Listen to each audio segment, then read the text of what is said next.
uMkhonto Sizwe, born in the early 60s as the ANC's military wing.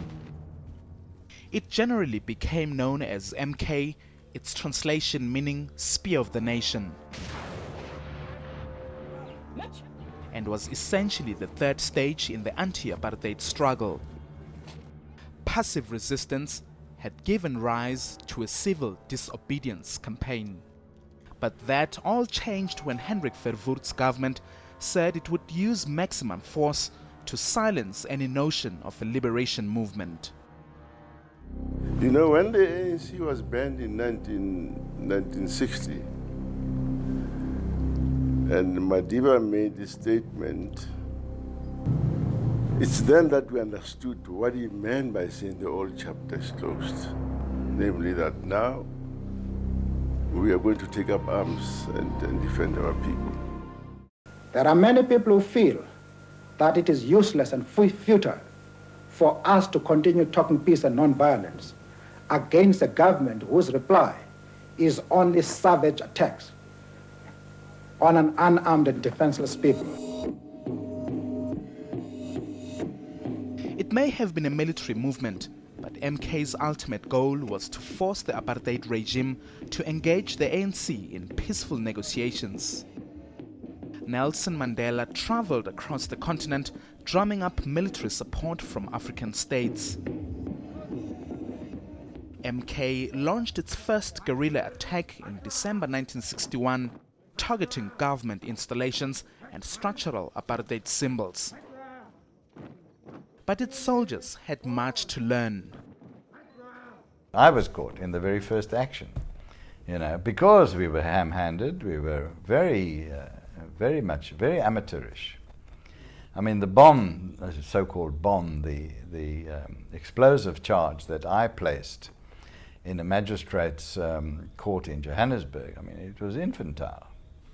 So, and the way we did the operation was very amateurish. And all our people who were involved will tell you, we were total amateurs. I mean, the way some of our people, when some of our people were instructed to go and learn how to make a bomb, what did they do? They went to libraries and read books, because we didn't have the know-how. But soon after it began gathering momentum, 10 senior MK leaders, including Mandela, were imprisoned and charged with sabotage. The case came to be known as the Rivonia trial, ending with the ANC and SACP's top brass being sentenced to life in prison.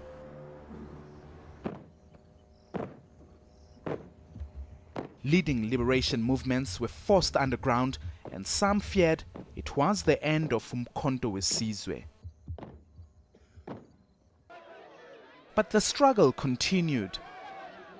Following the Soweto uprising in June 1976, there was an exodus of young black men and women, a self-imposed exile in search of military training. Among that group was Ramatuku Maputa, who joined MK in Uganda. I've learned the military combat work. I've learned the engineering, firearm, physical training, topography. Here inside the country, we did not have where we can sit and think about how to deal with the enemy. But there, it was a good time and a good place where we can strategize in a military way to advance to the enemy. We shall fight capitalism with all our might. During this period, MK found a leader in SACP Secretary General Chris Hani, who became its chief of staff and energized the young combatants. The 80s saw a wave of MK attacks, generally targeting military points, but often catching civilians in the crossfire.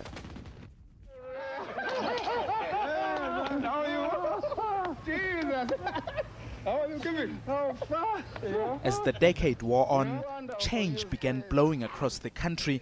Many political prisoners were being released.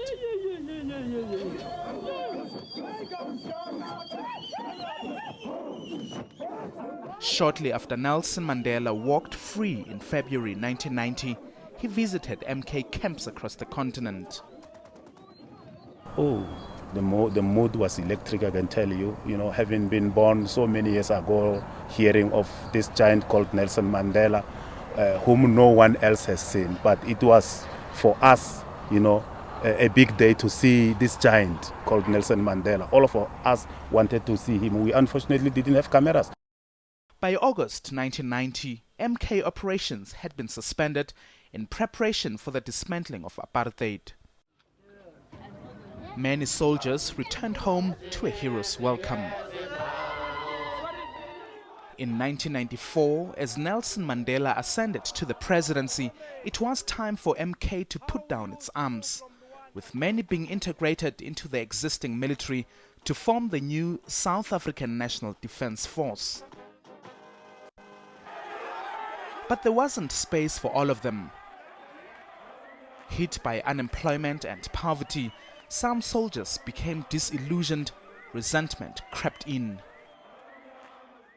Many believe MK veterans were directly involved in a surge of violent crime, attacks often being carried out with military precision. It's an image that continues to haunt uMkhonto Sizwe's place in the new South Africa, despite its profound contribution to dismantling white minority rule.